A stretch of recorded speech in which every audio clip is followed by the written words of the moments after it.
Napoli fans around the world, welcome to Napoli Talk. Napoli smashed Torino at home, at Torino's home, 4-0. Guys, this is a good team, a good mid-table team, but Torino learned their lesson today. You can't give Napoli any sort of chances. You can't lose the ball in the midfield. You can't give us easy opportunities to put you under pressure because we will punish you. And that's exactly what Victor Osimhen, Kvaratskhelia, and Ndombele did today. 4 goals with a new scorer for Napoli this season in the Serie A with Tanguy Ndombele. So congrats to my guy Tanguy for the goal. And obviously, guys, congrats to Victor for keeping this amazing record up with the amount of goals that he's scoring. And obviously, what can we say about the rest of the team? They played great as well against, as we said, a tough opposition, but at the same time, a very sloppy opposition. So let's review the game together, guys. I know I've started a little bit early today, so because to be honest, there's not too much to analyze with Napoli's performance tactically. I think the key thing here is that we won the game because of Torino's sloppiness. So we're going to analyze a little bit about that. We're going to talk about the player ratings, see what Spalletti has to say, and hopefully wrap this up so that you guys can enjoy your Sunday. Nicholas Wilger says Napoli killed it for basically the whole game. Torino had their spells though, especially around the 20th minute. Exactly. Nicholas brings up a great point. When Napoli went 1-0 up, Torino got right back into the game. They were putting us under so much pressure, and actually Alex Meret had to make a few very good saves to keep it at 1-0 for us. And then Napoli managed to score the second goal before halftime, and that's what really killed the game. But there was a moment that, it was so-so.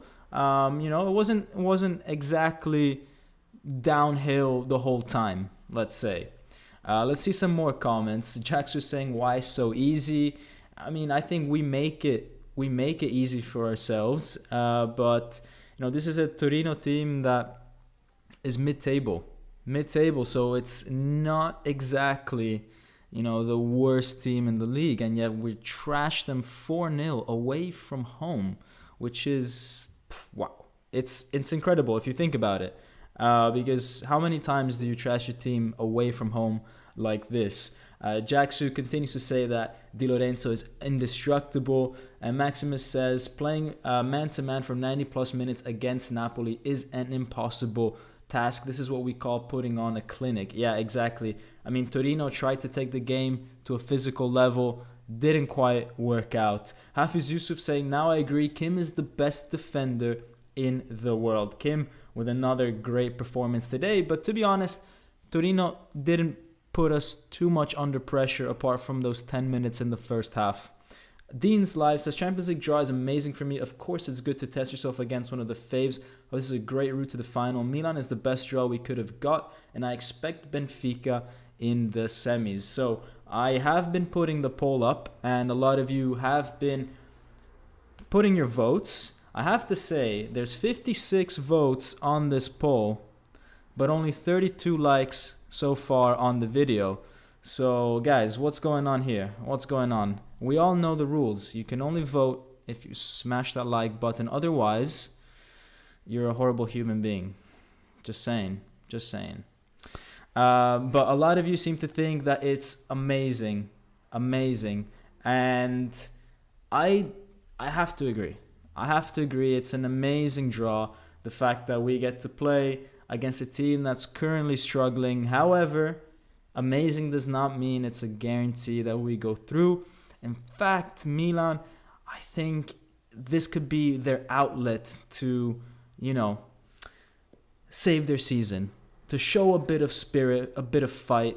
So let's see how that turns out. It could be a double-edged sword, this draw. Now let's go back to some of the comments. Kart Veli says the league is done, not mathematically, but realistically. I think that's been the case for a few weeks now. For me personally, I really felt that there's no way we can screw this up now after the Sassuolo game a couple weeks back when we went for the first time. Was it plus 15 or plus 18 points? At that point, I thought it's really hard for Napoli to mess this up. So, I mean, the chances right now are 99.99%. Also because I don't see the likes of Juve, Inter, Milan, Lazio, Roma, all these guys. I just don't see them, being undefeated until the rest of the season. It's just not possible, in my opinion. Floki V says, is Napoli winning the Champions League or what? Maybe. I think we got a good chance to reach the final. I would say, realistically speaking, we've got the best chance of getting to the final of any of the 8 teams, because our route is a little bit easier than on the other side of the table. And within our side of the table, I do think we are the best team. So put 1 and 1 together, and we are the team that's most likely to be in the final. Whether we're winning that's a different beast altogether. You then have to do something extraordinary to win the final. Let's see some more comments. Matteo's debut says Kvara and Ossi were crazy good again. Yeah, I mean, those two again on the score sheet, again putting in a great performance. Sunnable Flame says Osimehn is on his way to becoming a Napoli legend. Look, guys, all these people that are playing with Napoli this year are going to be legends, all right? Like, even Gaetano is going to be a Napoli legend. People 30 years down the line are going to ask him about this Scudetto if and when it comes. And, then obviously there's the greats, the Maradonas and all this, and Osimehn and Kvara. And I would put, a few other guys in there as well. They're going to be, the guys that you tell your grandchildren about. I remember when Osimehn was with us and Kvaradona was with us, or Mario Rui, or maybe not Mario Rui. But, these are the guys that, they're a level above everybody else. But in my eyes, they're all legends. Mario A says, hey Dom, Forza Napoli. Were you able to get some Zeppoli in Barcelona for today? No, I actually haven't been able to get some. But, guys, crazy thing happened in Barcelona today. So there was this marathon going on, and I was coming out from the gym, and I see the Olympic champion running towards me. Right, he's the marathon. He's won gold at the Olympics. He's the guy with the world record in running in the marathon. I see him running towards me, so I decide to race him because I have the whole sidewalk completely free while he's running on the street. Obviously, he's in an actual race, and I start sprinting, and he beats me, and he's been running for 2 hours already, or close to 2 hours. So that was pretty cool how I today raced against an Olympic champion. So yeah, that was nice.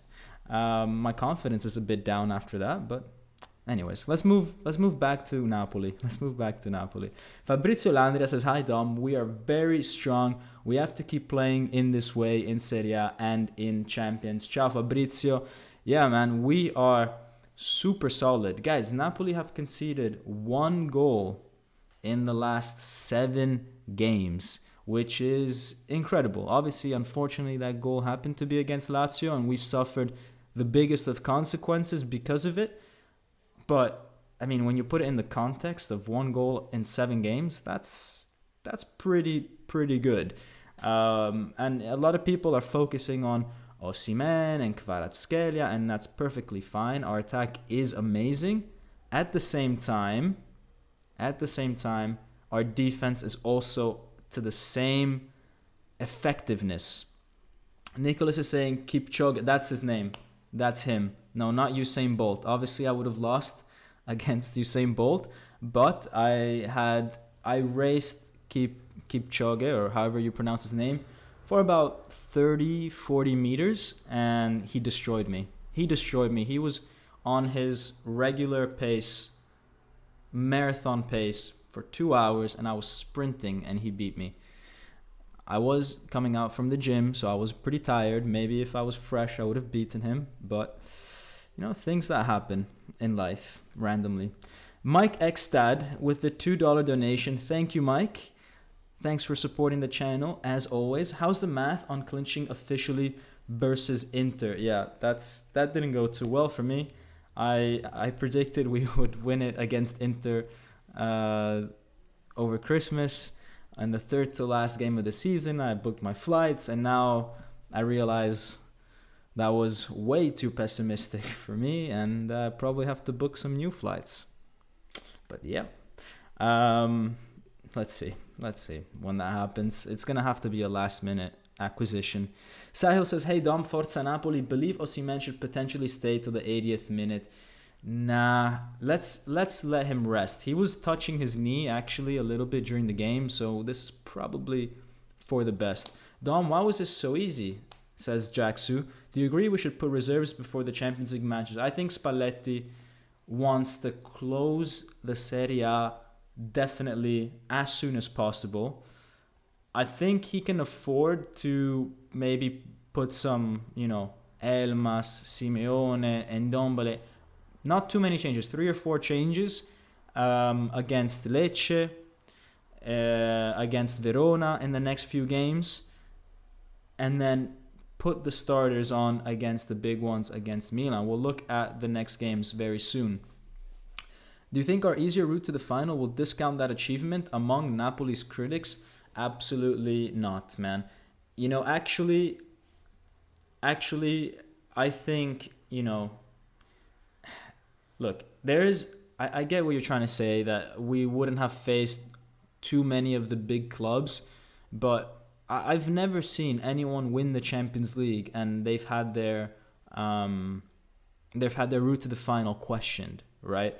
And the best thing about this route to the final is that Milan and Inter fans can't really make fun of us of, your route to the final is easier, because then they would just be shooting themselves in the foot by calling themselves an easy team to play against. So, they have to stay quiet about it, which is interesting. Vincenzo Bertillo, nice to have you on the chat, says, I believe we can beat anyone, but we must play in the Champions League with zero pressure. It's already the greatest season in our history, and anything else is a cherry on top. I do agree. It's the greatest season in our history so far, the last 33, 35 years. I do think maybe the first season we won the Scudetto still technically counts as the greatest season ever, because you win the Scudetto for the first time. And yes, you could argue we've never been past the quarterfinals or in the quarterfinals of the Champions League before. But at the same time, I don't think that's enough to justify this being the greatest season. I think for it to beat the first Scudetto, we would have to get to the final of the Champions League, or at least semifinals.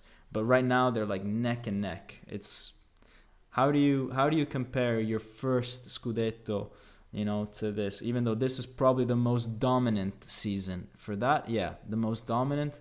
But whether it's the greatest, I'm not sure yet. It can be. Milan is the easiest draw. What I don't like is us now going in as favorites and pretty much expected to reach the final. I would have liked more us going in and underdogs, and would have loved Napoli City, says Deep Down the Rabbit Hole.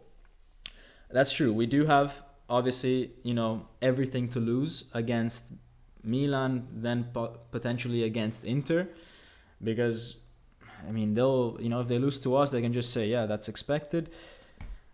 But I really do think we've got too much power against Milan right now. Over 2 games, maybe in 1 game, Milan could beat us, because anything can happen in 1 game, right? The ball can go all sorts of directions.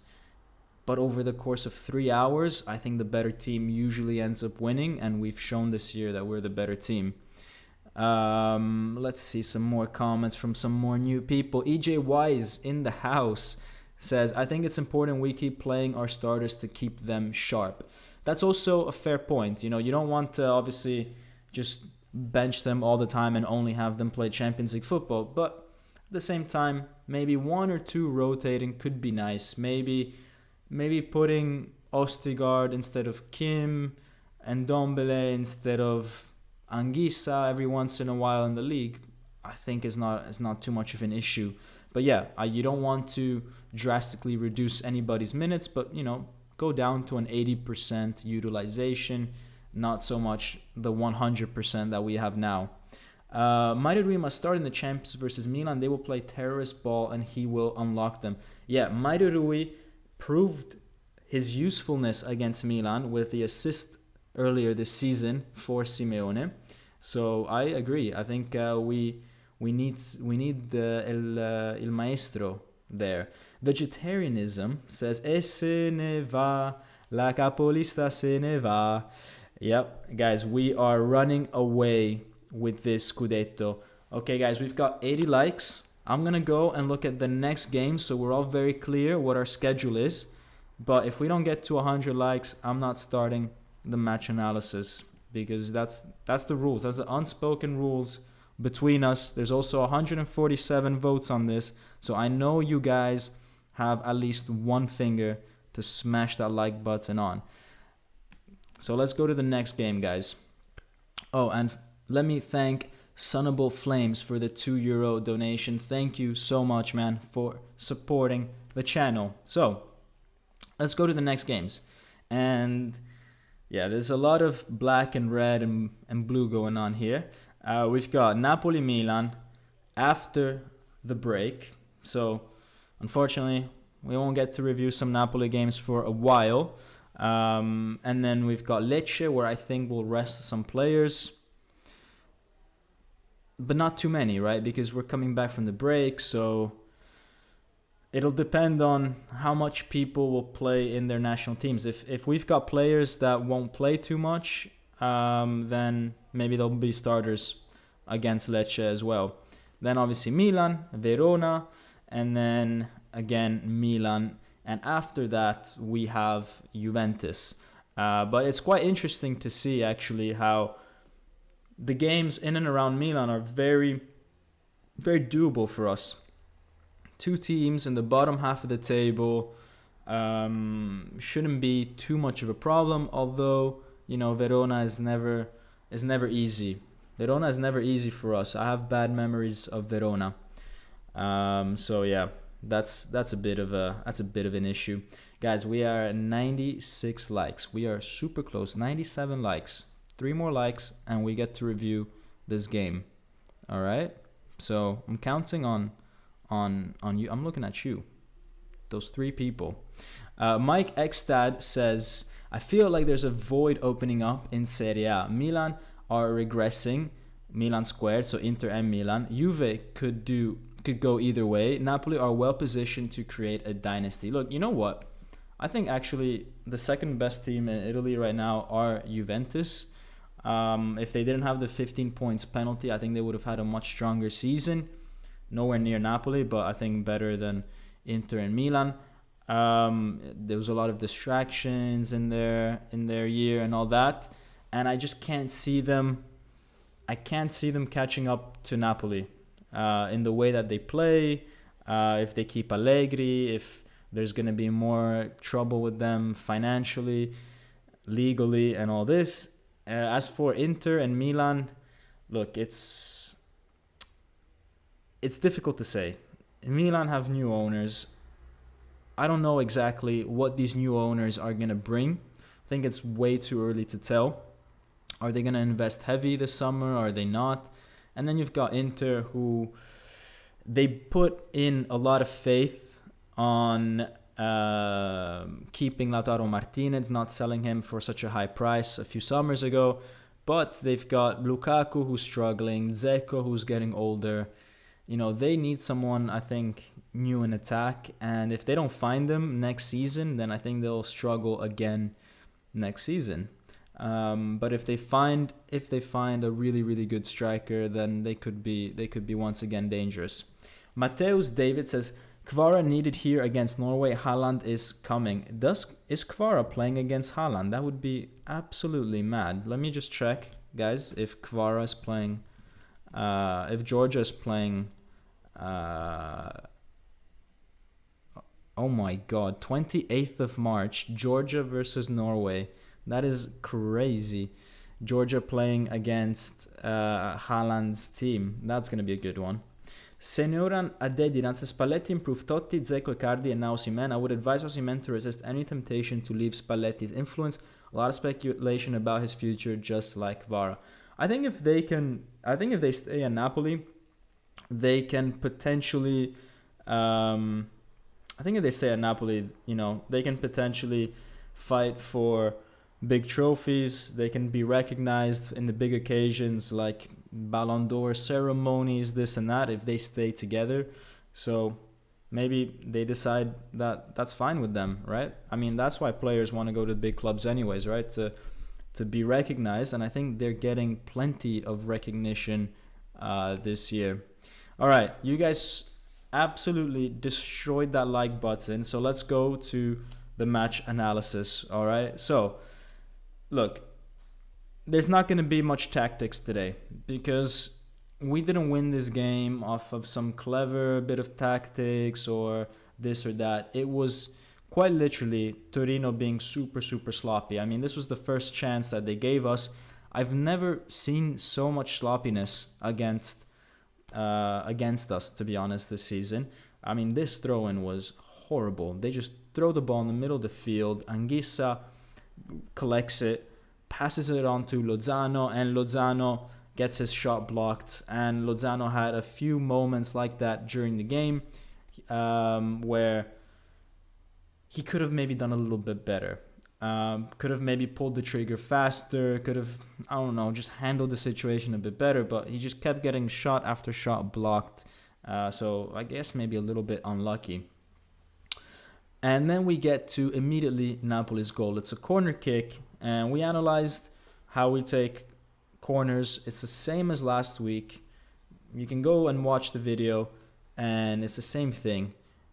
Torino, just like Atalanta, are marking zonally, and they are leaving our two most dangerous players from corners, Rahmani and Osimhen, free to take a run and score.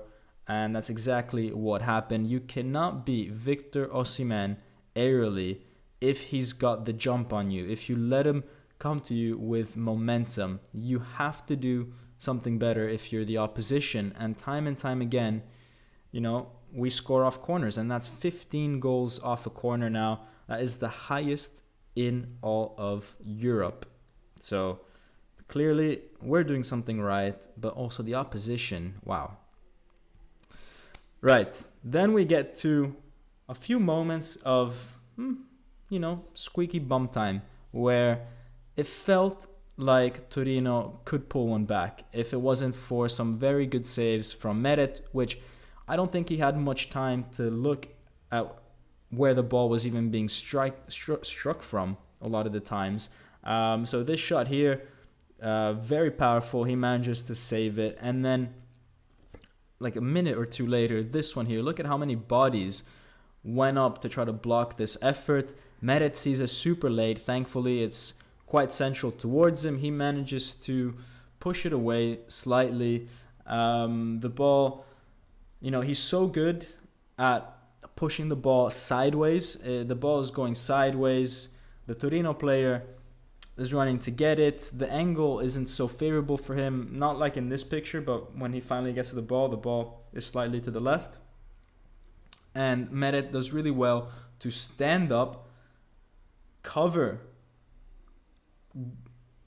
a big chunk of the goal again, and really, force the Torino player to try to find the exact corridor, the exact angle for the goal instead of just, tapping it into an empty net, because he's so quick to get up and block as much of the goal as possible. The Torino player tries to be, too cute, too precise, hits the post, and the ball bounces out. But that's, even though it's not a save by Meret, the second one, just his reaction is enough to put the Torino player off. And for me, I count this, as pretty much the same worthiness as a save. And Torino, during this period when it was 1-0 for us, didn't make it easy. Look at this. Look at this pressure from Torino, one of the most aggressive that I've seen recently. We could not do anything to come out, and oftentimes we had to rely on passing the ball back to Meret, and Meret launching it forward for Osimehn, which sometimes worked, sometimes didn't. But it's interesting how many times between the 15th and 30th minute we've had to rely on this. So Torino, they were doing a pretty good job whilst it was 1-0. Floki V says, are you going to watch Georgia versus Norway on the 28th? Yeah, I will. Tem says, that's because Napoli players are best, not because Torino is weak. Napoli has no debts like Milan, Inter, Juve, and Roma. Napoli has a future. Let's hope so. I mean, I'm sure we do. Napoli Nation TV says, Dom, crazy result. I mean, Torino has a chance to play in Europe next season still. That's true. As we said, they're a good mid-table team. That build-up to Osimhen's second goal was just amazing. We have the best goal difference in the top 5 leagues. Yeah, man, we are absolutely killing it. And the goal difference is also thanks to our defense, not just because we have Kvara and Osimhen. And a big shout out to Napoli Nation TV, fellow content creator in the space. I don't know if he went to watch Daniel, did you go to watch the game? Write it down if you went. Write it down in the chat if you went to watch the game, and if you did, tell us something about the atmosphere. Masked says, I love how Osimhen had only one headed goal before joining Napoli. Now he's a beast from headers. Yeah, his growth in the last 3 years has been absolutely insane. Adam says, I wasn't sure if we let their passes be a little successful on purpose to draw other teams in. We were already up a goal when that happened. Look, to some extent, we do it, right? We play these small passes between the midfield and defense to let Torino come to us, bring players forward, and then we launch the ball to Osimhen, and Osimhen has a lot of space to control the ball, put it down, pass it to Kvara or Lozano. So that is part of the game. I also think, though, it's not the way we necessarily want to play. I think Napoli is a team that wants to play by building from the back. We're okay doing this. We have the strength and quality to play like this as well with long balls. But I think if you were to ask the players, they would always choose playing it down on the ground. So credit to Torino for forcing us into a situation that we don't necessarily prefer.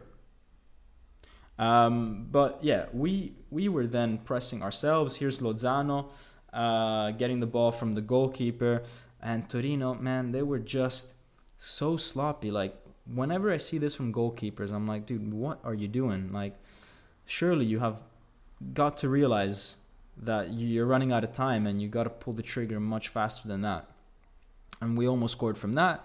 Lozano almost scored from a second opportunity later on, but then finally we got a penalty before the end of the first half with a very, very, very sloppy challenge from Torino. And I'll keep using this word so much to describe Torino today because that's exactly what they were, just sloppy. Like, what even is this tackle, man? He's miles away from ever getting the ball. Like, this is super uncoordinated.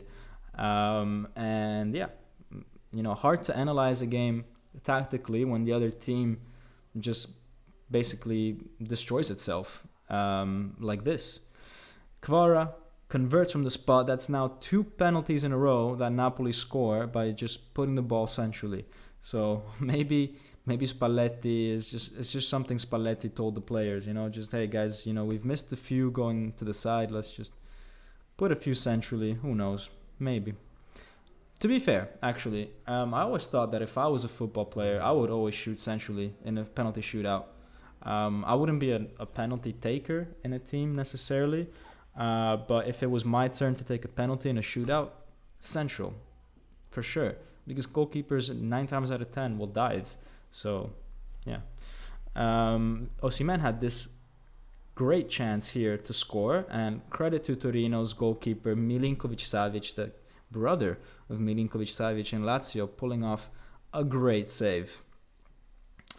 Right. Let's go to now the second half. And this goal was technically very, very nice and beautiful to see from Napoli.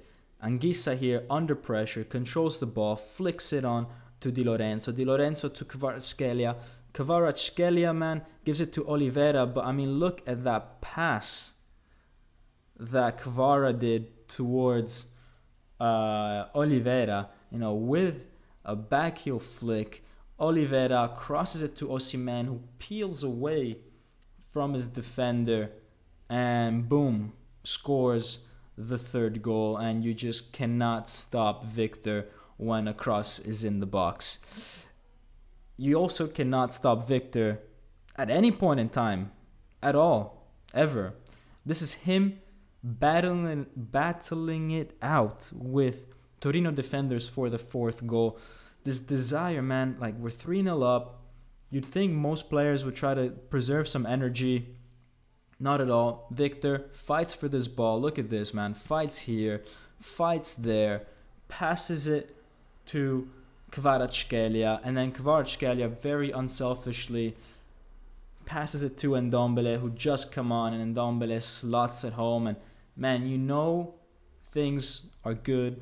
Life is good when Ndombele scores a goal. You know, it's just nice to see. Let me go back to the comments, guys, and let me thank Pim and Dadgo, man. Thank you so much for the $4.99 pound donation.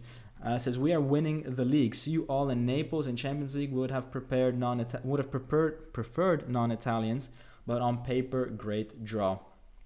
So yeah, I mean, I would have loved to go against Real Madrid and Bayern and all these guys and win against them. But I think we've got many years ahead of us where we have the opportunity to play against them. And, you know, if we win, we win. If we lose, we lose. But this year, man, I just feel like we can actually win the whole thing. And if we get an easier route to the final, all the better, right? We can then go and play Bayern Munich and confront ourselves to them in next year's group stage or whatever. We don't need to be doing that now. Anyways, more comments. Says, let's see, is Rabona TV, Adrian's in the house. Says, I think I can lift my Napoli video embargo since there seems to be little chance of a jinx. Mate, what happened this year? No video on Napoli. Sleeping on it. But then again, you don't need to work too hard for doing a video on Napoli. Just say Kvara and Osimehn score every single game. Okay, guys, video over. Thank you very much. It's actually a struggle analyzing Napoli this year because I'm sounding like a broken record every single week. Pretty much analyzing how great this team is, and every time it's just the same story. Antonio X says, how is his brother bald but Savic isn't? Bro, I don't know, but this guy's got some crazy beard going on, so he's just got hair in different places. Mass says, I would be sad if Kvara, Osimehn will be Lavezzi, Cavani both leave for PSG. Man, I don't think PSG is gonna get them. Honestly, I don't think players want to go to PSG anymore. You know, I think they all are just like, nah, that place is toxic. I'm not going there. Vincenzo Bertillo says the third goal was truly a work of art. I agree, man. It was incredible. The backheel flick from Kvara. Oof. Everything was perfect. Mary says, Napoli as champion. Good, my Napoli. And then a lot of claps. So, yeah. I mean, let's not say that we're champions, but pretty much. Felix Peter says, Osimehn and Kvara are the best duo in the world. 100%. And the thing is, guys, today, look at this. We won 4-0.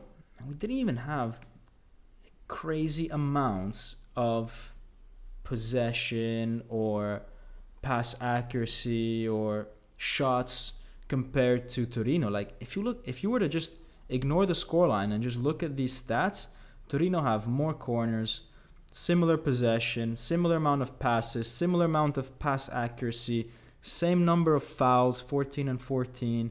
Same number of shots. But Napoli are so good at just transforming every single shot on target into a goal. And we talked about it last week, and it's because we are so good at only taking shots when we are pretty much guaranteed of scoring. And we do that by arriving under the goal in just a great way, where we just literally need to tap the ball in. So yeah, that's, I think, the key difference between us and other teams. And now let me go to the player ratings, where obviously the man of the match is none other than Victor James Osimehn, with the number 9, getting a 9 out of 10 for his 2 goals and his effort for the 4th one. Let me get some water, guys, before continuing.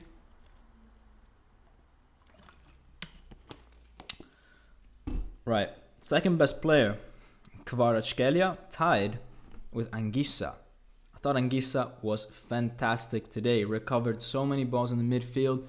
If Kvaradona did a great job being a left winger today, Anguissa did a great job being a midfielder today. So for me, those two, they just did a great job in their roles. We talked about how they both contributed to the 4th one, for example. So that's a great example of why they get the scoreline. And then we have the center backs, which, they were okay. I think they suffered the pressure a little bit in the first half for 15-20 minutes, but did well enough to keep the rest of to keep Torino quiet the rest of the game and keep a clean sheet. Meret with some good saves. The fullbacks did well both phases of the game. Lobotka and Zielinski did okay. I don't think this was their best ever performance. Lobotka actually had a pass accuracy under 90% today, which is shocking. What's going on there? Lobotka, man, what is this under 90%? That's what mortals do. That's what humans do.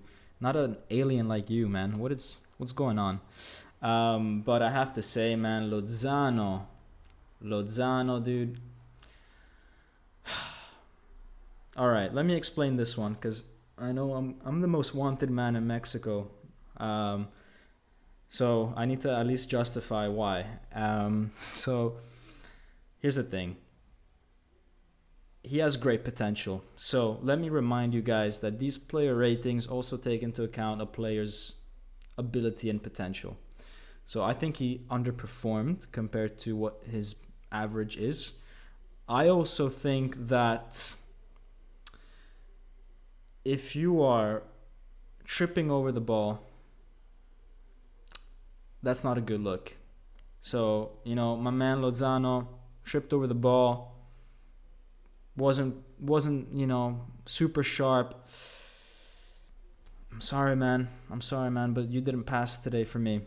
And Ndombele, however, came on, played very well, scored a goal, deserves recognition for that. The other players came on, they did well, contributed, they did what they had to do, nothing great, nothing bad. And then Gaetano, I gave him a 6. Maybe it's a little harsh, but I didn't like the tackle that he did when he came on. I think he risked getting a stupid yellow card for that. He didn't in the end, I think, but I don't know. I didn't like that. So it is what it is. I gave him a 6. Could have been cleaner today. Right, let me see what the comments are saying, because I think there are some people that are not going to be too happy with some of these ratings. So let me go through the comments, right? Because I want to give you guys a chance to counter me. All right. So, damn, Lozano got smacked, but definitely deserved, says Jacksu. Good. Vincenzo Bertillo says, I actually thought Zielu was better than Zambo this game. Interesting. I really liked Anguissa. I also think, I don't know if you guys are familiar with this, but it's called recency bias, right? Where you tend to judge a situation, a player, whatever the case may be, based on recent events. And last game, Zielinski had such a good game against Atalanta and against Frankfurt as well, I think, that it's like it set the expectation a little too high. It set the bar a little too high. Whereas Anguissa struggled a lot in recent weeks. So him finally coming up and being energetic, this and that, then obviously you feel the difference more. So I think there was a bit of a recency bias going on where I compared them to, recent performances, and the drop off in Zielinski's game today compared to Atalanta was, it was evident, and Anguissa, I think, did really well instead. So who knows if that played a factor in my ratings. I'm not sure. Mateus David says he definitely is not just as crazy. Did you see the goal? He had one of the best against not one but a lot. I'm not sure what he's talking about because I didn't read TT's comment. TT says, do you think Kvara is losing a bit of his one-on-one ability since his injury? No. He scored that amazing goal against Atalanta. Claudine Sermisi says Kim deserves more points. I just don't think he had to do anything special today against Torino.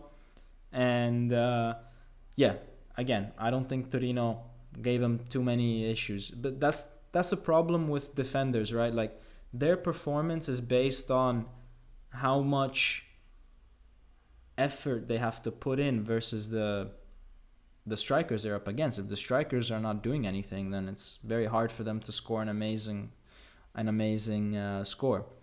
But maybe I'm wrong. Michelangelo says Meret deserves an 8. Maybe 8 is a bit much, Michelangelo. I understand that he made some very good saves at the 1-0. I also think that a lot of those saves were kind of lucky to be right on him. He had to have some very good reactions, but at the same time, I don't think he pulled off like an incredible save, But hey. Adam Miller says, I agree Lozano had a bad game, but I thought besides the cross to Osimehn, Oliveira was second worst today. Yeah, but he got an assist. So he would have been a 6.5 as well. Which 6.5 would have put him like pretty much like very near to Lozano, basically. But he got an assist, so that helps.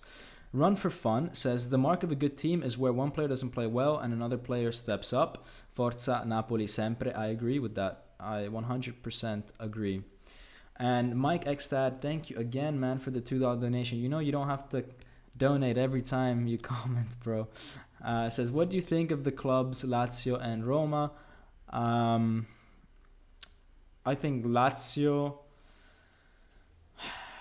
Look, it's hard to call. I think Lazio play nicer than Roma.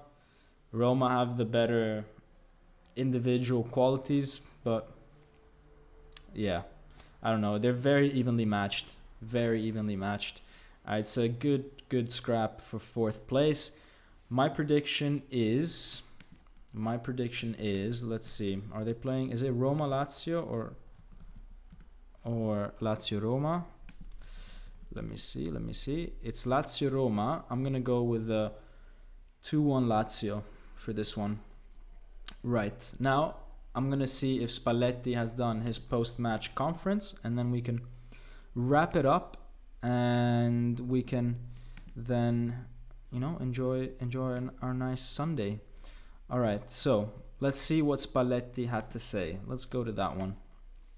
All right, so Spalletti says, we did a great game today against a very strong team. Like against Atalanta, we went up against a team with very similar characteristics. We managed to escape Torino's pressing. Our players won a game very deservingly. It's the same story that I say every time. I have some sort of fear whenever we go for the national teams, and this is something that can at times distract players, but the mentality that they showed today was excellent.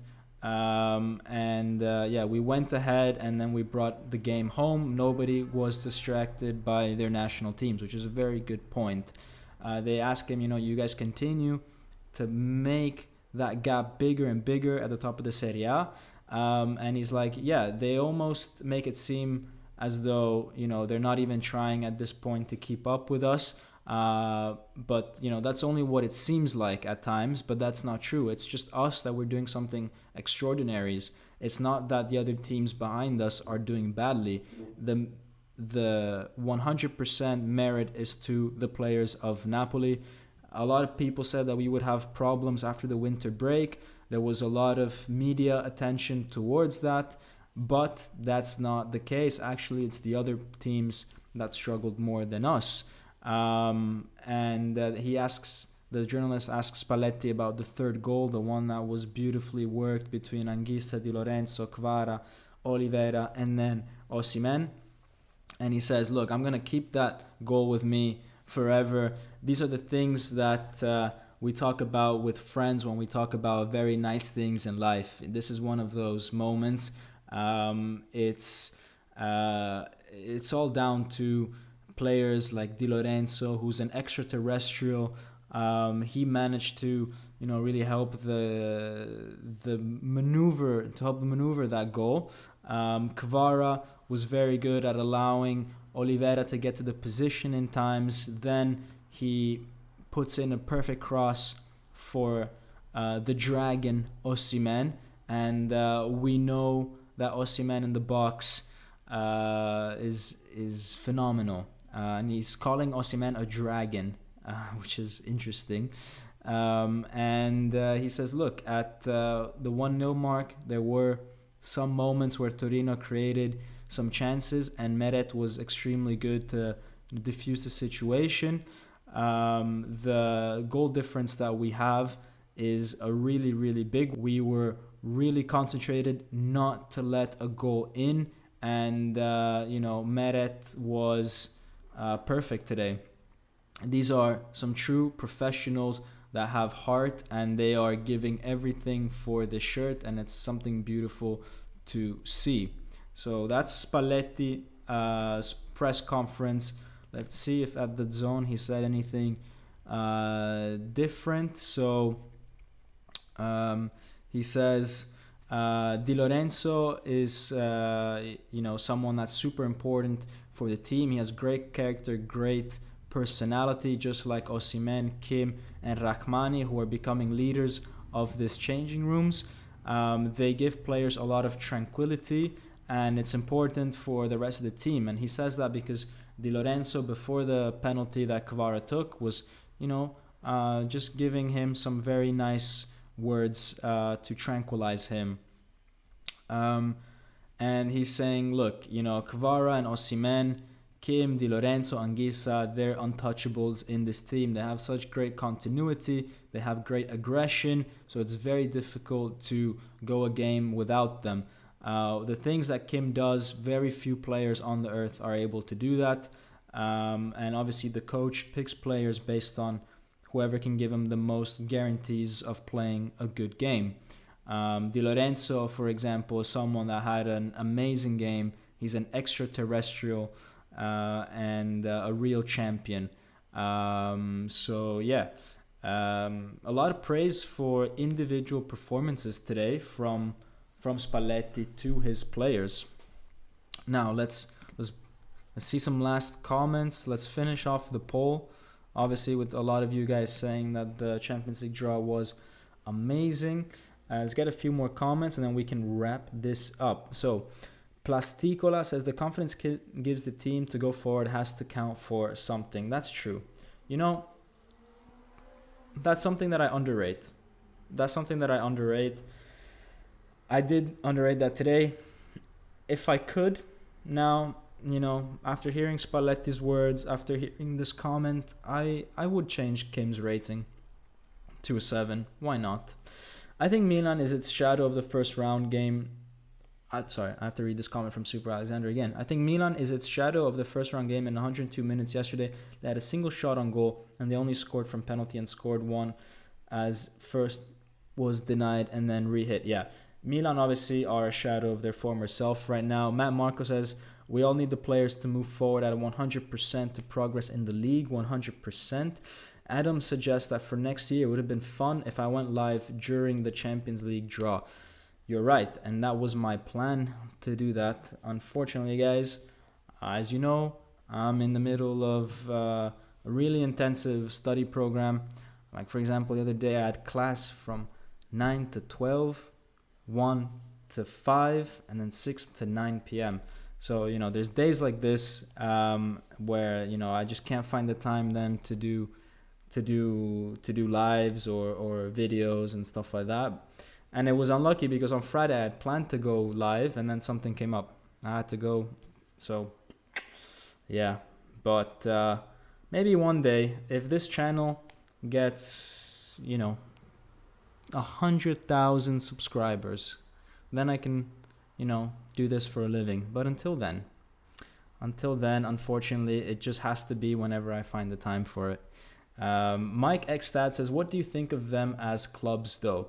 What do I think of Lazio and Roma? Personally, between the two, I couldn't care less because I think there's in both clubs there's aspects that I don't like about them.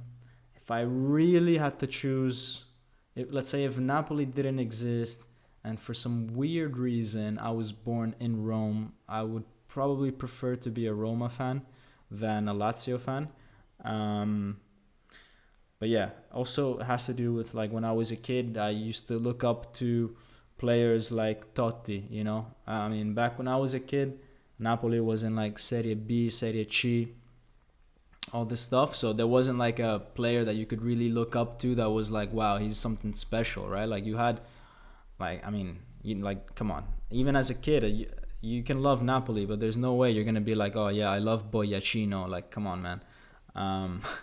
So, I used to look at games in the Serie A and be like, oh, who's playing well this weekend? And it always used to be Totti, So, yeah, a little bit of a between the two teams, between Lazio and Roma. Since you're asking, I would prefer Roma because of players that I used to look up to were there and not in Lazio. But apart from that, I couldn't care less about them, to be honest. Long gone are the days when we had Boyacino and Roma had Totti. So, yeah, fun times. LKLDL 707 says Kvara should be 8.5 at least. Penalty created, back heel, and 2 where Elmas took seconds to think to get to it. Assisted Ndombele, gave great pass to Victor. Shot was blocked by keeper. I still think it's an 8. I'm sorry, man. I still think it's an 8. But again, it's because of the potential of the players. I hate to explain it every time, but it's like the better you play every weekend, the harder then it is to keep giving that player 8.5s or 9s, because I would love it if at the end of the season a player's performances are sort of like normally distributed, where the majority of your games are at around the 7, 10 games at around an 8, 5 games at an 8.5, 2 games at a 9, and maybe you get 1 game at 10 out of 10 if you scored like a hat trick or something, right? Like, I don't want to give you a 9 every single game because I don't know. I just don't think that's correct. I think it should always be adjusted based on previous performances and your potential. But maybe that's something I don't know. Maybe I can fix that going forward. But for consistency, I won't. For now. TT for this season. TT says, do you think Zanoli would actually be the future right back? He's so great going forward and scored a goal for Sam, but he shows Trent levels of aggression on defense, far from Dilo in that regard. Yeah, I think he's great going forward. I think he's very suited for a team that plays a 3-5-2 or a 5-3-2 formation, where he's got 3 center backs that can protect him. At a 4-4-2, I think he's very exposed. I saw some mistakes all the way from preseason that he didn't fix compared to last season. Some mistakes again this season. You know, great going forward, but first and foremost, for me, defenders are defenders, and they need to know how to defend. So, yeah. Anyways, guys, I think we can wrap it up here. So, I'm going to wish you guys a very happy Sunday. And La Capolista se ne va. I hope you guys all know how to sing that song and sing it under the shower. And as always, guys, have a great weekend. Have a great break. I might try to review some of the international games if I find any time. But, you know, let's see. And as always, guys, see you the next time Napoli plays for sure, which will be against Milan in the Serie A. And until then, guys, Forza Napoli sempre. Ciao.